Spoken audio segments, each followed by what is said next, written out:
Hey, before this video gets started, I want you to know that I did a reaction to the opening and ending of the Mugen Train arc for Demon Slayer. I was just going to upload it as a separate video here on YouTube, but the copyright owners didn't like that one bit, and I actually got hit with a copyright strike. Now, don't worry, everything's fine. I took down the video, and in 90 days it'll pass, and it'll all be fine. But I still wanted to show you guys my reaction to the Mugen Train opening and ending, so that'll be down in the description and in the pinned comment, along with the normal reaction links to this episode of Demon Slayer. So, and I'll have them clearly marked, you know, Mugen Train opening and ending reaction, and then the reaction to episode 8. So my brain's a little foggy because it's late at night when I'm doing this. So yeah, you can enjoy those and then enjoy the episode, and yeah, that's pretty much that. Hey guys, Alex from 7th Hour Films back again with Demon Slayer. Last time around we watched Demon Slayer Kimetsu no Yaiba, the movie Mugen Train. So yeah, that was really great. I really enjoyed it. We had the boys teaming up with Rengoku. I say boys, I guess that also includes Nezuko, but you know what I mean. But the boys teaming up with Kyojuro Rengoku to defeat the lower one of the 12 Kizuki, the last of the lower ranked 12 Kizuki, and yeah, that was really cool. I enjoyed that. Some good swordplay going on, but then when all seemed to be well, that's when Upper 3 came in, Akaza of the 12 Kizuki, and fought Rengoku in a really incredible fight. And unfortunately, while he was able to get away, Rengoku unfortunately perished. So yeah. So now we are moving on. We are skipping the anime version of the Mugen Train arc. I'm going to be watching that on my own time. I still haven't started, but that's okay because just today I recorded my reaction to the OP and ED from the Mugen Train arc of the anime, and I don't know if I still haven't decided if I'm going to make that its own video, or if I'm just going to like tag that onto the end here. I don't know, but yeah. Anywho, so we are on to the Entertainment District arc, which is pretty fun. And yeah, it's going to be sad without my boy Rengoku, even though we just got him, you know? But he was a really great character, and now all the other Hashira have to live up to him. I hope they can. I imagine they can. I mean, I already love Tomioka and Shinobu, so yeah, they probably can. Hopefully, we'll see. Anywho, that is pretty much it. Like always, the reaction is down in the description and in the pinned comment for your viewing pleasure. So let's go ahead and jump right into Season 2, Episode 8, the first part of the Entertainment District arc of Demon Slayer. Here we go.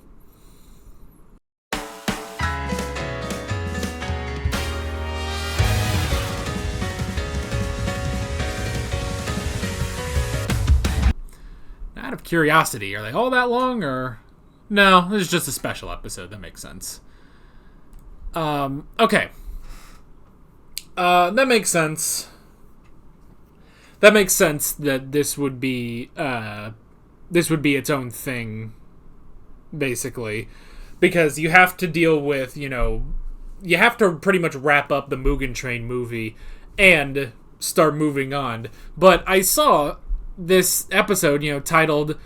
Sound Hashira Tengen Uzui, or maybe Tengen Uzui. I don't know. I actually don't know how you would say that, but I saw that, and as it kept going, I was like, "Are we going to get to him?" But it took me until about halfway through that I was like, "Oh, this is a long episode." It's basically 2 episodes for the price of 1. So, but that's good. That's fine. So, yeah. Now I actually want to be sure because I just made a whole point about this in the. Which, why don't I just throw that at the beginning of the episode anyway? At the beginning of the episode, when I did the reaction to the Mugen Train OP, yeah. So this one, let me see if I can pronounce this. Zankyo Sanka, vaguely pronouncing that right, I'm sure. By Aimer. Okay. So I just went on this whole thing about I like how they keep I like keeping consistency with the OPs, and now that's just kind of out the window, isn't it? But, oh well, that's fine. I mean, I guess you could almost think of Mugen Train as the real Season 1 finale, you know? Because Season 1, you know, you have the big moment with Tanjiro versus Rui, but after that, it does, you know, you get like 4 or 5 episodes almost where, yeah, you know, it's a lot of falling action, it's a lot of setup, build up for other things, so I guess you could almost classify the Mugen Train movie as the season finale, and this now the premiere, you know? The premiere of Season 2, but, whatever. So okay, so this OP is not done by Lisa. Oh well, I'll be alright with it. I mean, I guess it's better to have that now than what they did in Attack on Titan. Because that was frustrating in Attack on Titan when they had, like, 3 in a row. Well, yeah, they had, like, 3 in a row. 2 in Season 1, 1 in Season 2, and then Season 3 had a new band in the OP. But they had Linked Horizon in the ED. And then Season 3 Part 2, they had Linked Horizon back. And then Season 4, they just left. They never brought Linked Horizon back, and I don't know if they do like the intro to Season 4 Part 3 Part 1. I haven't watched it because it's still not dubbed, but yeah. Anywho, the main thing is I was all excited because like, oh, it's Lisa, it's, you know, did the first OP. I like that consistency, and it's like, yep, well, that's gone. Oh well. But yeah, still very good. It's still a really good OP. So alright, so we're going to the flashiest place in all of Japan, the Entertainment District. That's interesting. That's very interesting. It's, like, I know I kind of compared it to, like, Vegas or something, but I don't know if there's any, like, just looking at it, like, I don't know how much, like, what a good comparison to, like, something in America or anything else would be, you know? So, but yeah. It's interesting, though, that the Entertainment District is a hotspot for demons, you know? That's really interesting. Now, why does he need girls? He specifically needed girls, and that's why he was stealing Aoi and the other girl. I don't know the 3 little girls' names, so I can't really say which one. But yeah, I don't know why he was doing that. Unless it's that, you know, he literally just he needs girls. So, I mean, just judging from, like, the OP, it's like, are the boys gonna have to dress as girls? I don't know. But that was funny. That was a really funny thing of Tanjiro having to deal with him and trying to save the girls and stuff. And I did like that, because at first I was like, uh-oh, you know, Kanao's gonna shut down because she doesn't have her coin anymore. But she did make a decision.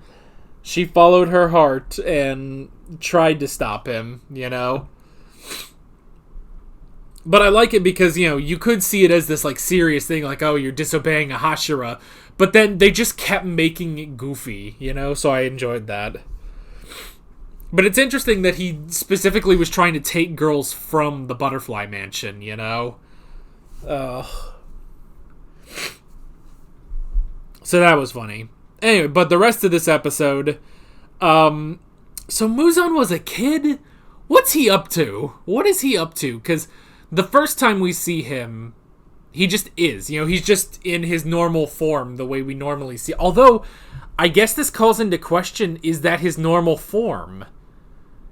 No, but it is. It is his normal form, because we've seen flashbacks of him, you know? We've seen flashbacks of him, like, with the drum demon or with Rui, and he's just, you know, him. You know, it may be a different outfit because of the time period, but that is his normal form, is what we saw in Tokyo, you know? But he had a different name. He had a different name, and he had a wife and a daughter, and we haven't seen them since.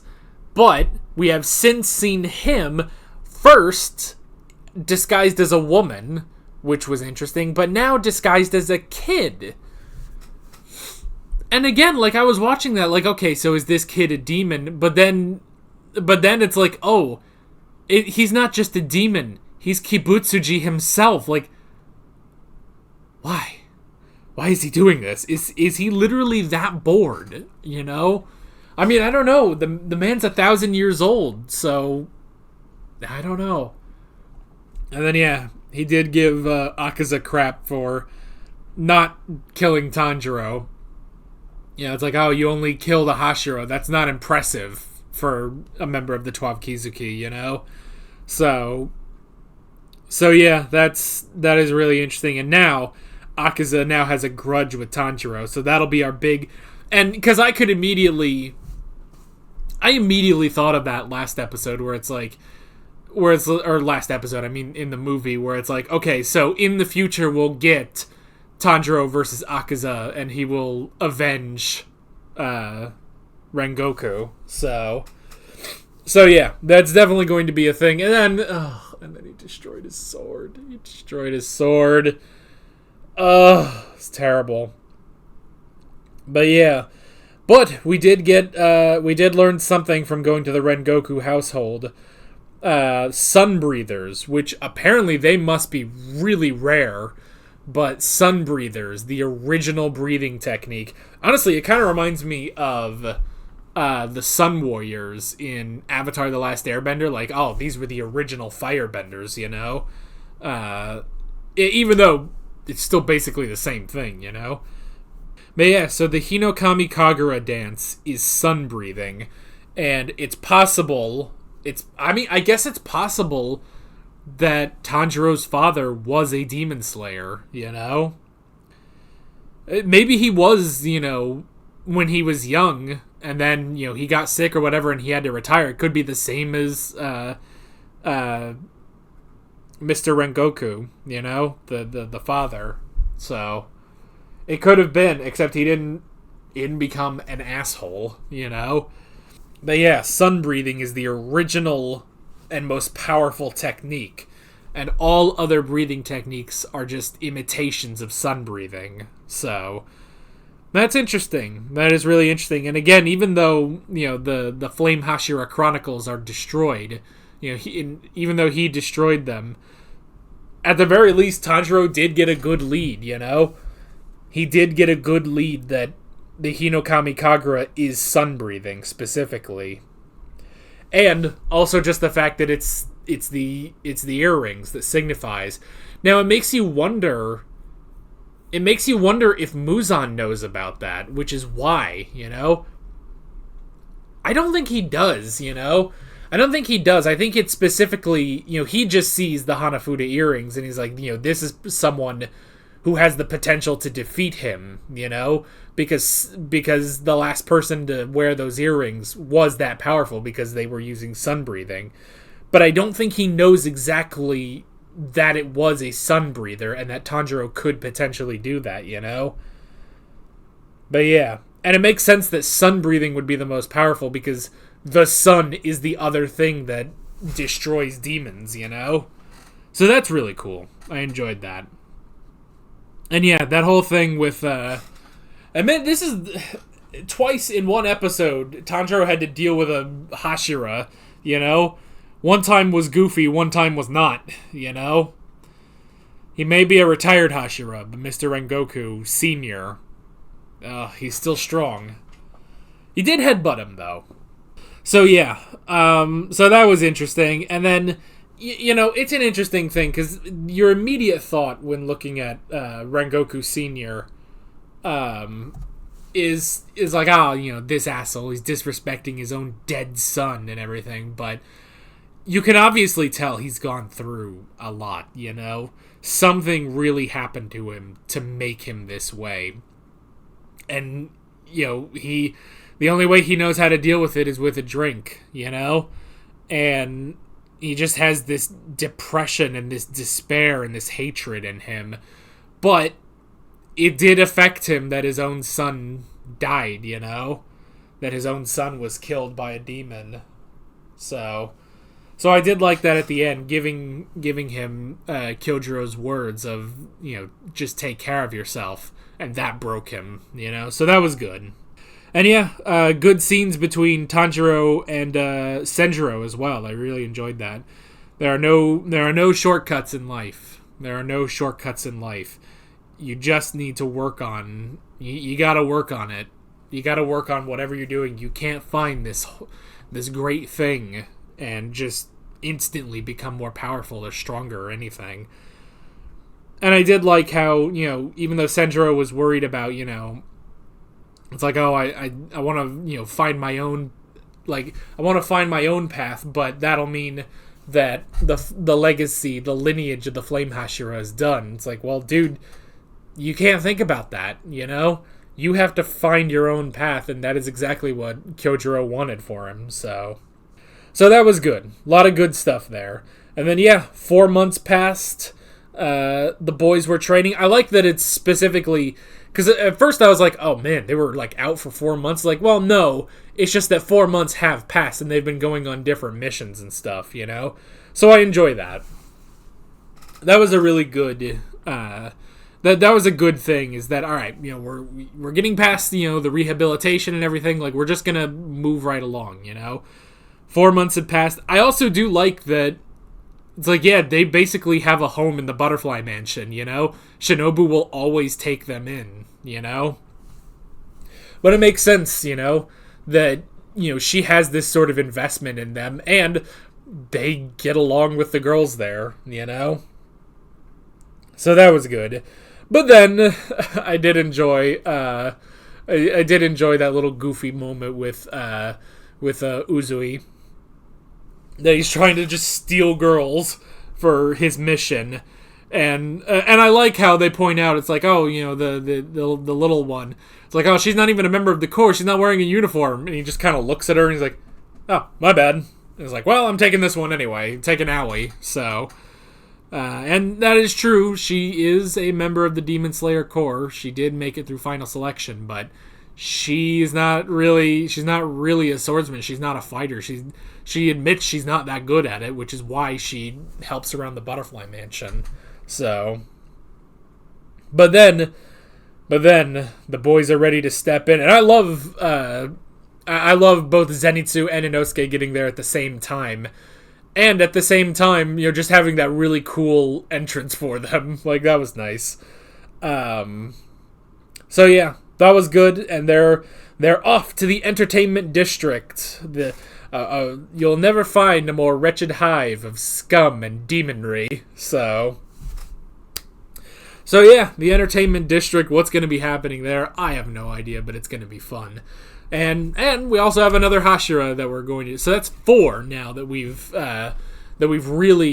really getting to know: Tomioka, Shinobu, Rengoku, and now Uzui. And so that's 4 of the 9. So that's pretty cool. Can't wait to see this guy, being a badass, So, yeah. Good episode. I'm kind of glad this was a long episode. It was nice. It was unexpected, and now I have to manage the time in my day a little bit differently for my recordings, but that's okay. But I really enjoyed this, and I'm excited to see where we are going next time. But that is basically it. With all that being said, I'm Alex from 7th Hour Films, and I will see you guys next time. Take care. Alright guys, thanks for watching this video. There's a bunch of links on screen if you want to go click around any of those. There's a playlist for all of my Demon Slayer reactions, as well as another video you can go click on if you want. There's also a subscribe button and a Patreon button on screen, as well as other links in the description if you want to go check out any of those. See you guys later.